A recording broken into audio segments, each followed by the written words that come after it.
If everyone could please introduce themselves. Joe, Ruth, Aaron, Alice, Aurora, Annalise. Since the dawn of the entertainment industry, practices like gender swapping, race bending, and whitewashing have been very common. Some modern examples include the show Queen Cleopatra, the series Anne Boleyn, and the films The Conqueror and Hamilton. These practices are not only historically inaccurate, but they are wrong and cultural appropriations, and sometimes even disrespectful. This is why. In ancient times, in Greek and Roman plays, male actors would be the only ones cast, as it was a patriarchal society, something that was common then, but very, very bad now.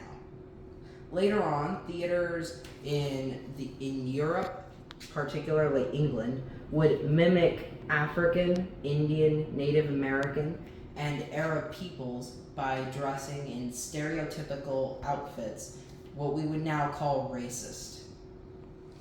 This practice it's not as common, but still happens today.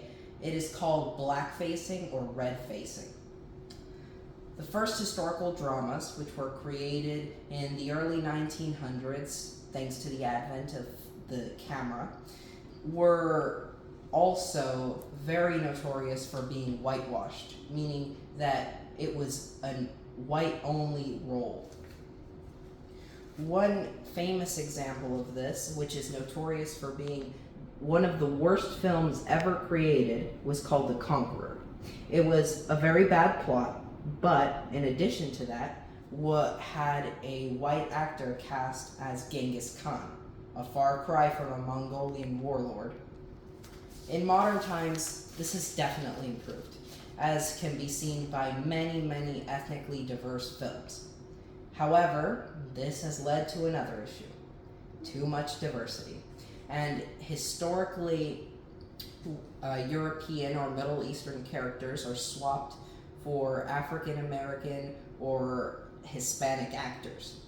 For example, the Netflix series Cleopatra was meant to document the life and history of the namesake, the Pharaoh Cleopatra. However, inadvertently swapped the Macedonian Greek pharaoh and formerly a princess for an African American actress, which is actually a common belief. And another one named Anne Boleyn, about the British Tudor queen, Anne Boleyn, swapped her for a British Indian actress, something that would have been impossible back then. The Ptolemaic dynasty of Egypt, from which Cleopatra was from, did not intermarry with local populations, and especially not Nubians, who were in the south and had formed their own kingdom.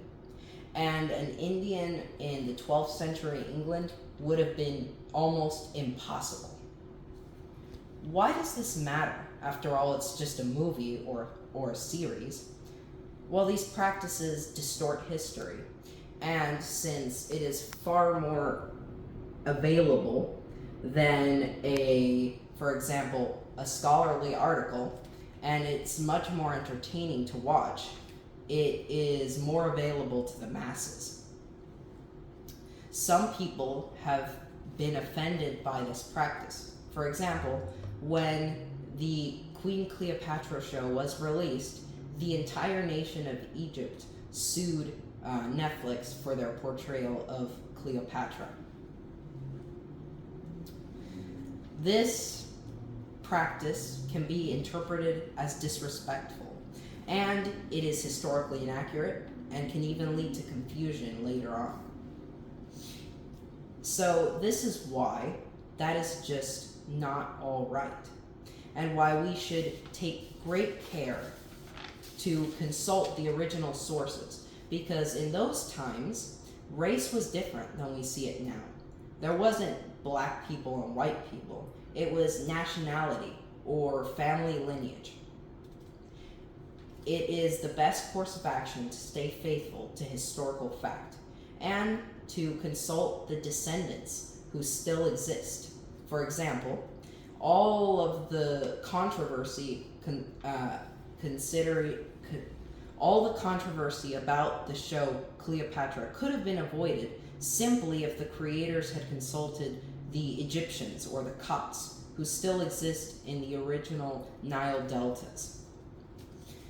So this is why it is best to think before acting, or in this case, before casting.